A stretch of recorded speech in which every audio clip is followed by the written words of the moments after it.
Assalamualaikum warahmatullahi wabarakatuh. Perkenalkan, saya Ella Septirinjani. Di sini saya sebagai pendidik untuk mata pelajaran pengolahan citra digital 2 dimensi, yaitu pengenalan font tipografi. Bagaimana teman-teman? Apakah kalian sudah siap untuk belajar hari ini? Oke, yang pertama kita berdoa menurut kepercayaan masing-masing. Berdoa dimulai.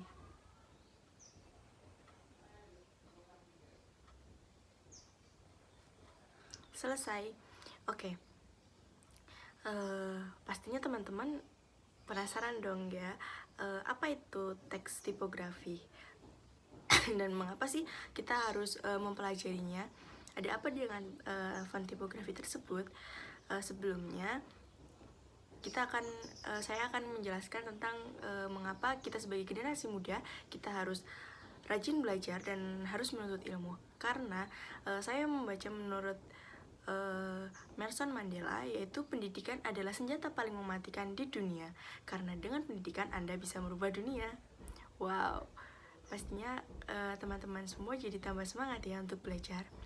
Dan selanjutnya yaitu saya akan membacakan tentang kompetensi dasar yang harus kita capai untuk pelajaran kali ini, yaitu yang pertama, dapat memahami pengertian tipografi, dapat memahami sejarah tipografi, dapat memahami bentuk tipografi, dan dapat memahami pengukuran dalam tipografi, dapat memahami perkembangan huruf.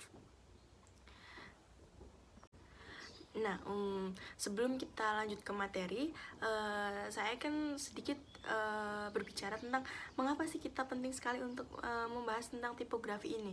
Karena bagi kalian nih, bagi teman-teman yang ingin menjadi desainer grafik atau desainer atau banner atau poster atau segala macam, tipografi merupakan elemen yang terpenting untuk kalian yang ingin menjadi graphic designer ataupun sebagainya. Karena font tipografi ini itu bisa untuk memperindah tulisan-tulisan, membuat teks ramah baca, dan untuk brand-brand seperti kalau misalkan kita seperti brand-brand besar, merek-merek besar yang ada di iklan-iklan itu, biasanya mereka untuk fontnya, untuk mendesain font brand mereka itu biasanya mereka mengadakan kompetisi. Nanti di kompetisi itu dipilih mana nih yang kira-kira mereka mendesain fontnya secara bagus dan secara rapi, secara runtut, dan mudah diterima oleh masyarakat. Selanjutnya yaitu kita mungkin langsung ke materi saja ya. Oke, yang pertama saya akan menampilkan tentang contoh-contoh teks, contoh-contoh gambar tipografi. Demikian merupakan gambarnya yang ada di PPT. Bisa kalian mau lihat berikut ini.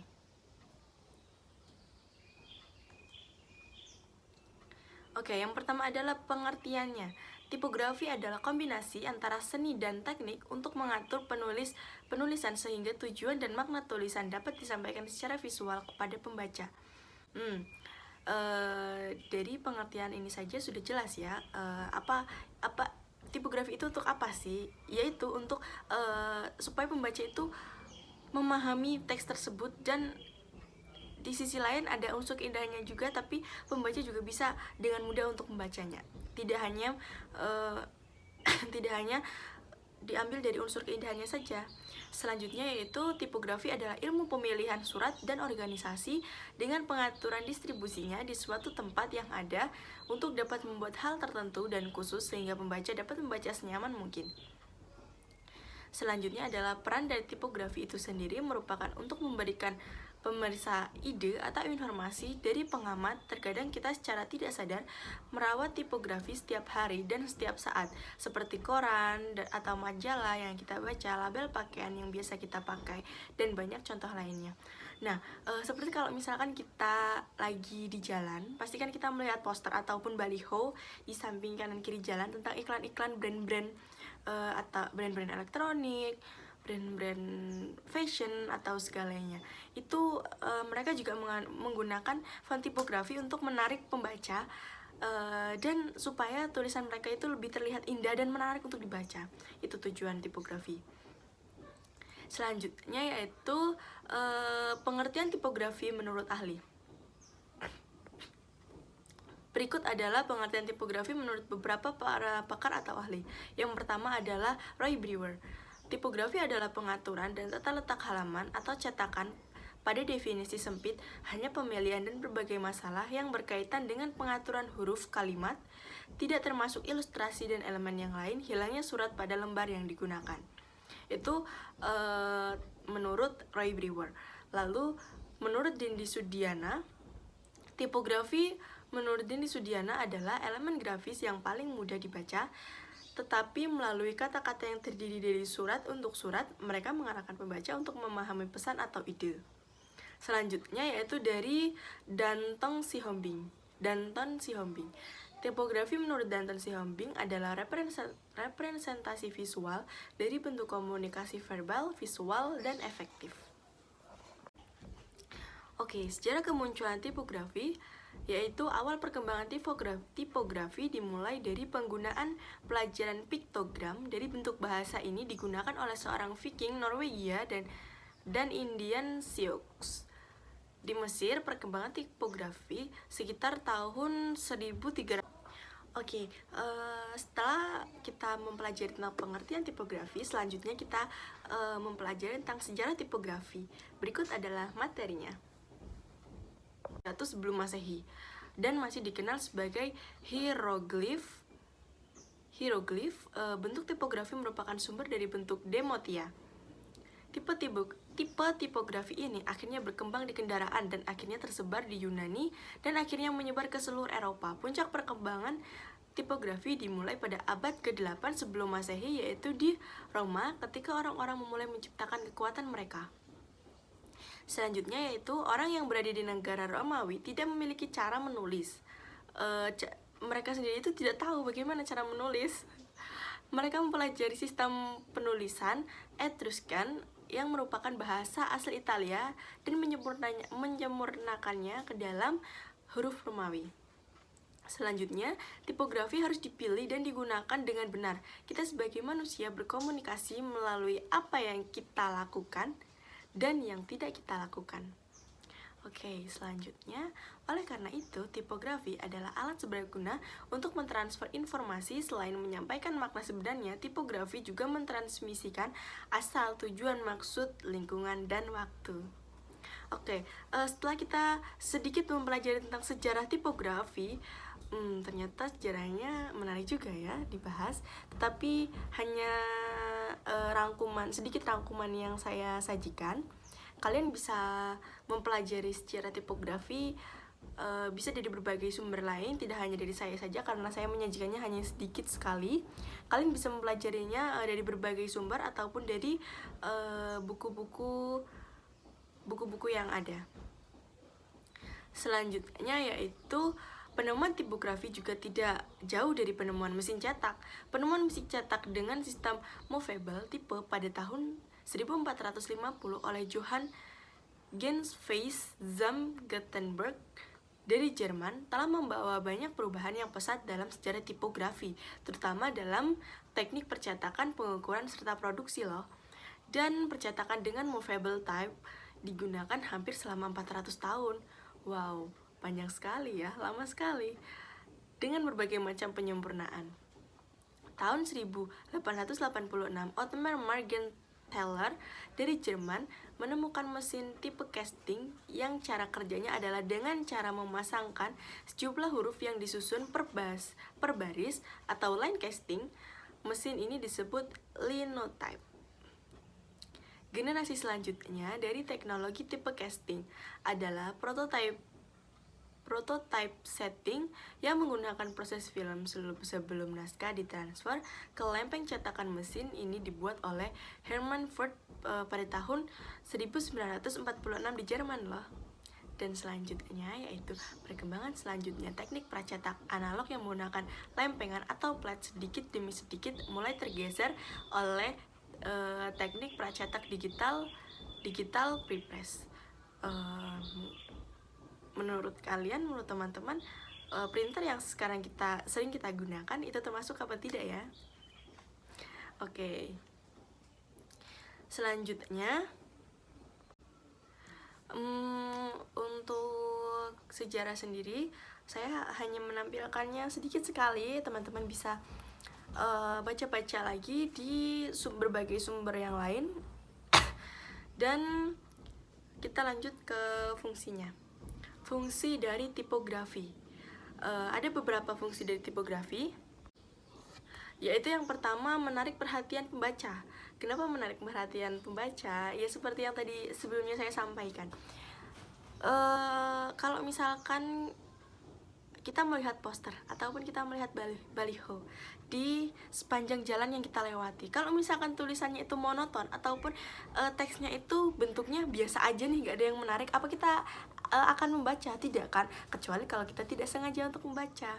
Itu dia termasuk fungsi dari tipografi ya. Fungsi tipografi adalah menarik perhatian kepada para pembaca. Komponen huruf yang disusun dengan sempurna juga harus didukung dengan warna yang menarik. Ini biasanya bertujuan untuk kesan mendalam pada publik. Seperti yang sebelumnya saya sampaikan, tidak hanya desainnya saja, ternyata warnanya pun juga berpengaruh, karena warna pun juga memperindah bentuk tipografi tersebut ya. Dan selanjutnya adalah mendulang rupiah. Wow, ini cocok banget nih untuk teman-teman yang ingin memulai usaha ataupun ingin berkarir di bidang tipografi, karena peluang di tipografi ini termasuk besar ya. Seperti desainer grafik juga sekarang banyak dibutuhkan untuk brand-brand besar, yaitu penggunaan tipografi di dunia bisnis juga menggunakan nilai penjualan didasarkan pada grafik tinggi. Selain tata letak, seni juga membantu menarik konsumen ke dunia bisnis.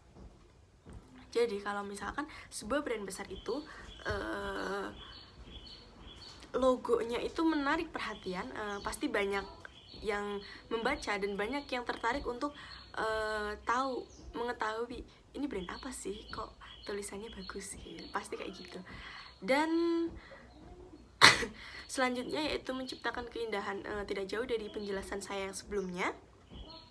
Fungsi ketiga dari tipografi merupakan untuk menciptakan kesan keindahan dalam huruf yang jelas. Biasanya ini bertujuan untuk menciptakan suasana yang menyenangkan untuk mendukung perusahaan. Oke, apa sih yang dimaksud dengan bertujuan menciptakan suasana yang menyenangkan untuk pendukung perusahaan? Kira-kira apa ya? Seperti sebelumnya yang saya jelaskan, kalau misalkan sebuah brand tersebut mempunyai logo brand yang tulisannya menarik dan mengikat para konsumen, itu pasti perusahaan itu senang, karena brand mereka banyak yang tertarik, brand mereka banyak yang melirik. Oke, selanjutnya adalah kemudahan membaca. Kemudahan dalam membaca ialah fungsi tipografi. Ini ditentukan oleh pilihan jenis dan ukuran font. Memilih jenis dan ukuran font adalah salah satu tujuan utama untuk membuat membaca lebih mudah. Apa sih yang dimaksud dengan fungsi yang ketiga tersebut? Seperti contoh, kalau misalkan kita menyusun tipografi, itu tidak bisa asal-asalan ya, tetapi kita juga harus memperdulikan unsurnya. Kita harus memperdulikan bagaimana nih konsumen bisa dengan mudah membacanya, ya kan? Karena kalau misalkan kita mendesain teks tipografi tetapi tidak bisa dibaca, hanya kita memperdulikan keindahannya saja, itu akan percuma, karena tidak akan ada yang membaca, begitu. Dan jenis dan ukuran font juga berpengaruh. Kalau misalkan ukuran fontnya terlalu kecil, bagaimana publik bisa membaca? Dan kalau misalkan jenis fontnya itu kok aneh-aneh, misalkan Latin, tapi Latinnya terlalu sulit untuk dibaca dan dimengerti, pasti masyarakat juga enggan untuk membaca. Publik juga seperti untuk membaca itu seperti sungkan, ya kan? Oke, dan kita lanjut ke materi selanjutnya. Oke, materi yang selanjutnya adalah unsur-unsur pada tipografi. Unsur-unsur dari tipografi adalah sebagai berikut. Yang pertama ada kolom, Jenis yang pertama yaitu kolom yang jumlahnya berupa baris dengan lebar tertentu dalam penulisannya. Luar garis umumnya besar majalah atau brosur adalah antar 5-7 huruf dan antar 6 hingga 10 kata per kata. Pada surat kabar koran, jumlah baris per kata jauh lebih sedikit. Oke, makna dari unsur tipografi yang pertama yaitu jumlah font yang ada di majalah itu kita tidak bisa menyajikan jumlah font. Kita tidak bisa menyajikan jumlah font yang terlalu padat ataupun terlalu banyak. Tetapi di sini dibatasi ya, yaitu antara 5-7 huruf dan 6 hingga 10 kata per kata. Berarti kita tidak bisa karena kalau misalkan kita menemukan majalah ataupun kita menemukan brosur yang kok tulisannya, fontnya kok terlalu rapat, pasti kita akan membaca. Apalagi sekarang banyak ya generasi muda yang malas membaca. Itu mungkin untuk menghindari itu ya. Selanjutnya yang kedua adalah huruf. Huruf atau kata adalah campuran dari aturan kata tunggal yang dicampurkan untuk menempatkan huruf yang diomongkan atau yang dibicarakan yang bisa menjadikan suara. Kata yang tepat adalah huruf atau hal sistem yang diterapkan dengan kata cetak sistematis huruf pada kalimat juga mempengaruhi jarak antar kata dan huruf. Oke, seperti spasi. Contohnya spasi. Kalau misalkan kita menulis saya sedang makan, tetapi tidak ada spasinya. Saya sedang makan. Seperti untuk pendengar pasti kurang menarik ya. Harus ada jarak, harus ada spasi. Oke, selanjutnya adalah lebar huruf. Memahami lebar dan bobot. Dalam huruf terletak pada berhubungan antara lebar goresan yang dibentuk dan tinggi huruf. Berat surat dinilai tipis, normal, dan tebal. Oke. Lebar huruf itu seperti ukuran font atau ukuran font. Seperti yang sebelumnya saya jelaskan, kalau misalkan ukuran font tersebut terlalu kecil, maka publik agak kesulitan ya untuk membaca. Apalagi kalau misalkan untuk poster ataupun baliho yang memang letaknya itu di samping kanan kiri jalan ataupun di dinding-dinding tempat-tempat umum seperti itu. Kalau biasanya kan kalau publik membaca hanya atau pas kebetulan lewat ataupun tidak sengaja melihat ya kan. Tapi kalau misalkan tulisannya terlalu kecil, apakah publik tertarik untuk membaca? Kan tidak. Oke, selanjutnya adalah besarnya huruf. Oke, yang sebelumnya adalah lebar huruf, yang selanjutnya adalah bentuk huruf. Oke, di antara banyak bentuk atau jenis huruf, mereka dapat dikelompokkan menjadi 3 kelompok besar, yaitu huruf kait, huruf hopeless, dan huruf fantasi. Selanjutnya yaitu besarnya huruf. Ketika memakai pengaturan huruf, pengaturan foto, pengaturan pencahayaan, ukuran hurufnya yaitu inci, set point, milimeter ataupun ukuran tusuk atau akhir pada umumnya digunakan adalah huruf dengan berukuran 6 hingga 72. Oke, kalau misalkan kita mendesain ataupun kita melihat desain poster ataupun baliho di jalanan ataupun di tempat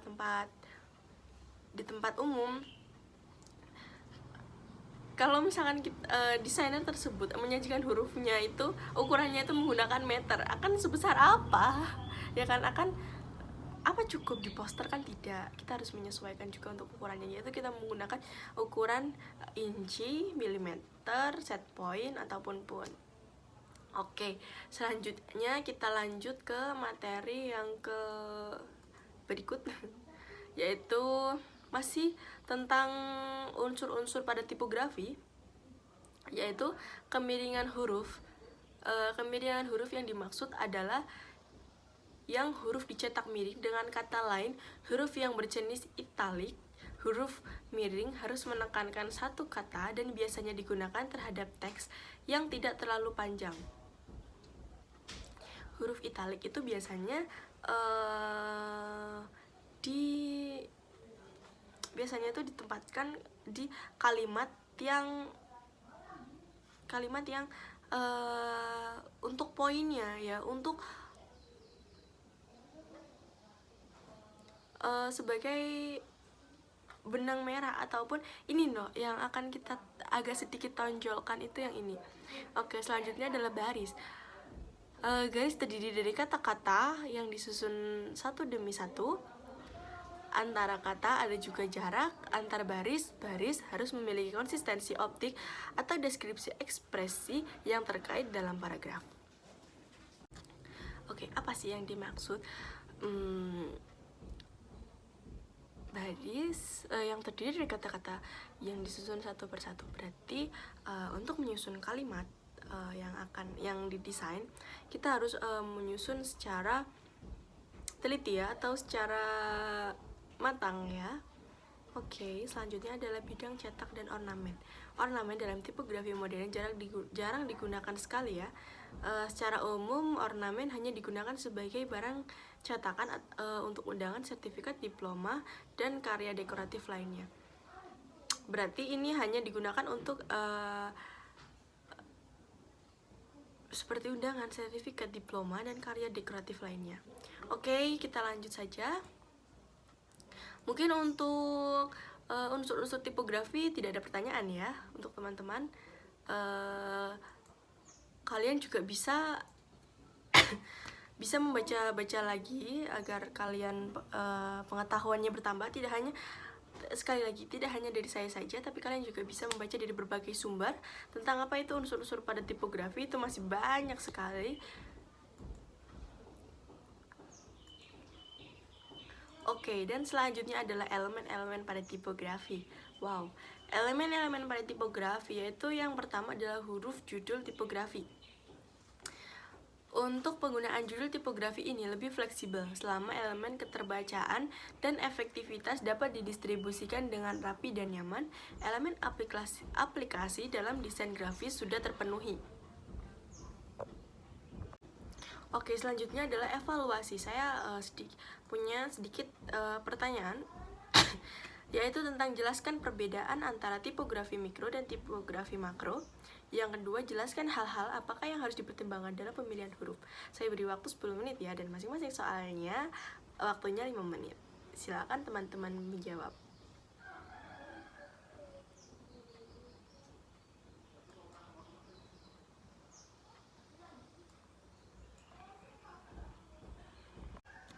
Oke, dan selanjutnya adalah pertanyaan pilihan ganda atau evaluasi selanjutnya.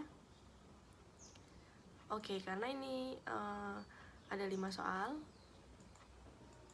teman-teman saya beri waktu 10 menit. Untuk masing-masing soalnya setiap soalnya adalah 2 menit. Cukup ya untuk teman-teman mengerjakannya. Dimulai dari sekarang ya.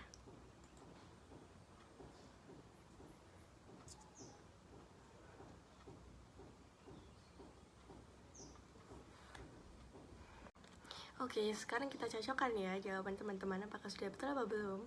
Oke, kita bahas bersama.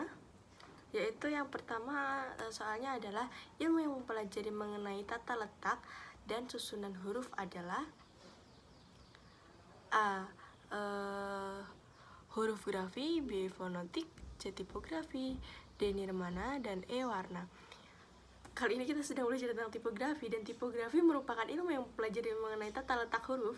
Berarti jawabannya adalah C ya, tipografi. Selanjutnya adalah tipografi yang nomor 2. Tipografi berasal dari kata tupos dan grapo. Arti kata tupos adalah ini tadi belum ada di materi ya. Berarti kalian harus mencari di berbagai sumber ya. Karena saya sebelumnya sudah menjelaskan untuk kalian mencari tambahan pengetahuan kalian di berbagai sumber. Menurut kalian jawabannya apa nih? Arti kata tupos.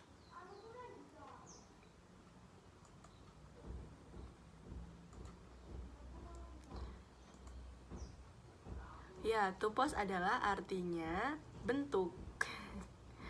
Oke, selanjutnya adalah nomor 3. Kualitas pada huruf membuat huruf tersebut dapat dibaca adalah kualitas dalam huruf.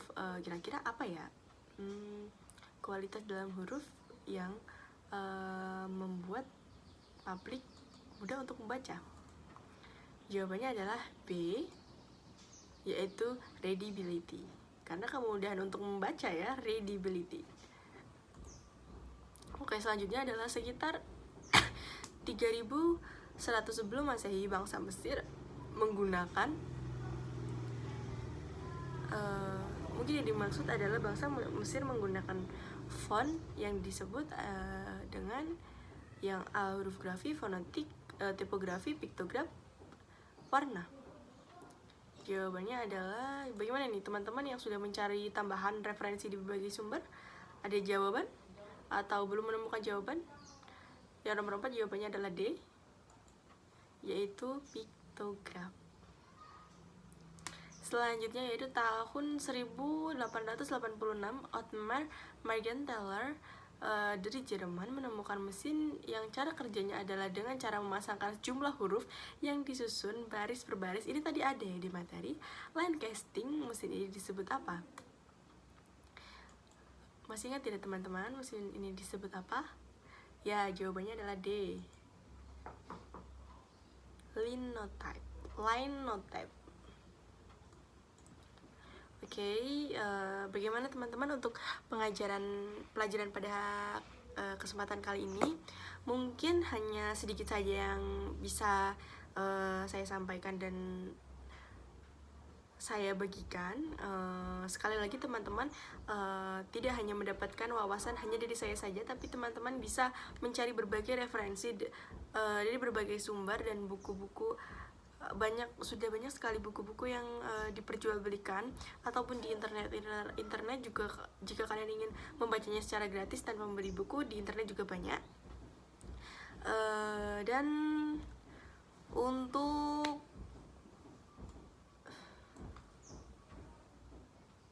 mungkin sudah cukup ya untuk materi kali ini.